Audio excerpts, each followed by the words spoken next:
The Sauder family knew winter was coming. They could feel it in their bones. The air had turned crisp and sharp, leaves crunched underfoot, a constant reminder of the changing seasons. They had no time to waste. Mrs. Sauder stood at the kitchen window, her eyes fixed on the gray sky. Her hands, rough from years of work, gripped the windowsill tightly. She knew what needed to be done. The list seemed endless, overwhelming. Mr. Sauder was already in the barn, his breath visible in the cold air. He moved with purpose, checking supplies and tools. Every so often he'd glance at the sky, worry etched on his weathered face. Time was running out. Young Emily, their daughter, sat at the kitchen table, needle in hand. Her brow furrowed in concentration as she stitched. The task felt impossible, her fingers clumsy and cold, but she knew she had to keep going. Mrs. Sauder moved to the stove, lifting a heavy pot of boiling water. Steam rose, momentarily fogging her glasses. She worked methodically, preserving what they had grown. Every jar sealed was a small victory against hunger. The kitchen was filled with the smell of vinegar and spices. Jars clinked together as Mrs. Sauder arranged them on the shelves. She wiped sweat from her brow, ignoring the ache in her back. There was no time for rest. Emily continued her stitching, her fingers raw and sore. The blanket she was making seemed to grow slower than the cold approached. She bit her lip, fighting back tears of frustration. She had to finish. They needed the warmth. Outside, the wind picked up, rattling the windows. Mrs. Sauder paused, listening. She knew what it meant. Winter was coming faster than they had hoped. She returned to her work with renewed urgency, her movements quick and precise. Tension hung in the air, thick as the preserves Mrs. Sauder was canning. Each family member felt it, a weight on their shoulders. They moved around each other carefully, words scarce and measured. The impending winter loomed over them all. Mr. Sauder came in from the barn, his face grim. He nodded to his wife, a silent communication born of years together. She understood, things weren't looking good, they might not have enough. The thought chilled her more than the wind outside. Emily felt the tension acutely. She wanted to help more, to ease her parents' worry, but she felt so small, so inadequate. Her stitches seemed clumsy, her efforts futile. She blinked back tears, determined not to add to their burden. Mrs. Sauder watched her daughter, her heart heavy. She wanted to comfort her, to tell her everything would be all right. But the words stuck in her throat. She couldn't lie. Not when the future was so uncertain. Mr. Sauder stood in the barn, his hand resting on the pig's pen. He'd raised this animal, cared for it. Now, it would help them survive the winter.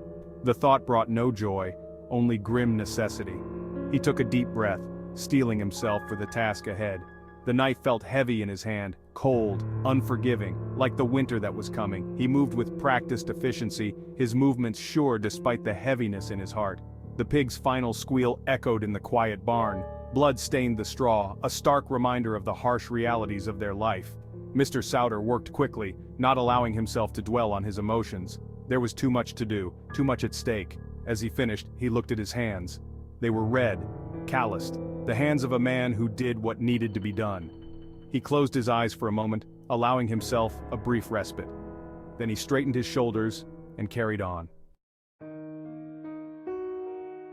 Section 5. Young Emily's struggle with stitching. Emily's fingers trembled as she pushed the needle through the thick fabric. Each stitch was a battle, a test of her resolve. She remembered her grandmother teaching her, patient and kind. But Grandma wasn't here now. Emily was on her own. The blanket seemed to mock her efforts, growing slowly despite her best attempts. She could hear her mother in the kitchen, the constant rhythm of work. Emily felt small, inadequate. Why couldn't she do this simple task? Why was everything so hard? Frustration built inside her, a knot in her chest. She wanted to throw the blanket aside, to run outside and scream at the approaching winter. But she knew she couldn't. This was her job, her contribution. She had to keep going. Tears blurred her vision, making the stitches even harder to see. Emily wiped them away angrily, leaving a smudge of dirt on her cheek. She took a deep breath, steadied her hands, and continued. One stitch at a time. That's all she could do. Section 6. Mrs. Sauder's bittersweet memories. Mrs. Sauder's hands moved automatically, muscle memory taking over as she worked. Her mind wandered to winters past, happier times, when the cold brought excitement rather than dread, when her own mother was still alive to guide her. She remembered the smell of fresh bread, the warmth of the kitchen on a snowy day. the laughter of children playing in the snow. Her throat tightened. Those days seemed so far away now, like a dream she once had. Reality pressed in on her, cold and unforgiving. The jars before her were a poor substitute for the abundance of her childhood. She pushed the memories away, focusing on the task at hand. Nostalgia wouldn't fill their bellies or keep them warm. Yet, as she worked, a small part of her clung to those memories. They were a lifeline, a reminder of why they fought so hard, for the hope of better days, for the chance to create new memories, just as sweet. Section 7. The first snowfall, a chilling reminder. The first snowflake fell silently, unnoticed. Then another, and another. Soon, a curtain of white descended, obscuring the world beyond their windows. The Sauders watched, a mix of awe and trepidation in their eyes.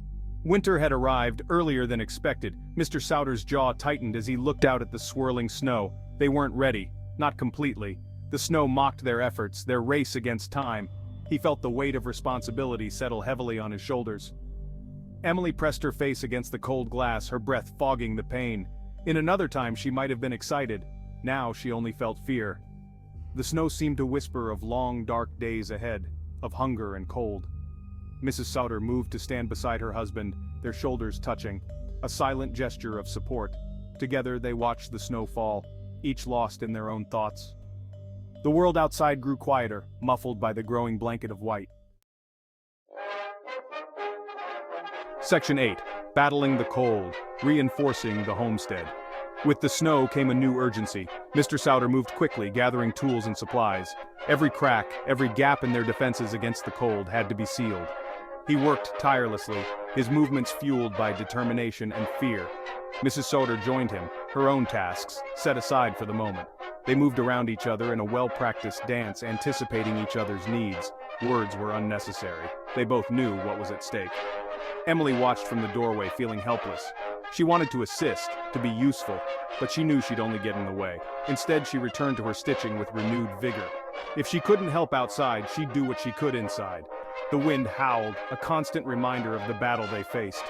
Mr. Sauder's hands grew numb as he worked, but he didn't stop, couldn't stop. The cold was an enemy they had to defeat. Their lives depended on it. Section 9. Family tensions rising with the snow. As the day wore on, tempers frayed. The constant work, the unrelenting cold, the fear of what was to come, it all took its toll. Sharp words were exchanged, quickly regretted but impossible to take back. The tension in the house grew thick, suffocating. Mr. Sauder slammed a door, the sound echoing in the quiet house. Mrs. Sauder's lips tightened into a thin line, her movements becoming jerky and uncoordinated. Emily hunched over her work, trying to make herself as small as possible. They were all tired, scared. The snow continued to fall outside, indifferent to their struggles. It seemed to mock their efforts, their petty squabbles. In the face of nature's power, their disagreements seemed small, insignificant. Yet the tension remained, an unwelcome guest in their home. Each family member retreated into themselves, seeking solace in solitude. The house grew quiet, save for the howling of the wind outside. It was going to be a long winter. Section 10. Lessons from the past. Grandmother's wisdom. As evening fell, Mrs. Sauder found herself thinking of her mother, of the wisdom she had imparted, passed down through generations. She remembered her mother's voice, steady and calm even in the darkest of times. "Winter always comes," she'd say, "but so does spring." Those words echoed in Mrs. Sauder's mind now, a beacon of hope in the gathering gloom. She looked at her family, each lost in their own worries. She knew it was time to share those words, to pass on that wisdom. Gathering them around the fire, she began to speak. Her voice was soft at first, then grew stronger. She spoke of winters past, of hardships overcome, of the strength that lay within each of them, a strength born of generations of survivors. Emily and Mr. Sauder listened, drawn in by her words. Slowly, the tension began to dissipate. They were reminded of who they were, of what they were capable of. Together they could face anything, even the longest, coldest winter. Section 11. Facing the long winter ahead. As night fell, the Sauder family gathered in the kitchen. The fire crackled in the hearth, casting dancing shadows on the walls. Outside, the snow continued to fall, blanketing their world in white. But inside, a fragile warmth had begun to grow. They ate a simple meal, savoring each bite.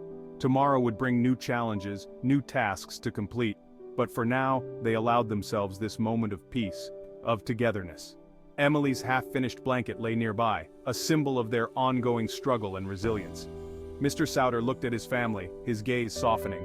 He saw their strength, their determination. It filled him with a quiet pride. They would face this winter as they had faced every challenge, together, united against whatever hardships lay ahead. As they prepared for bed, the wind howled outside, but its cry seemed less menacing now. The Sauders had found their strength, in each other, in the wisdom of those who came before, in their own resilience. Winter had come, but they were ready.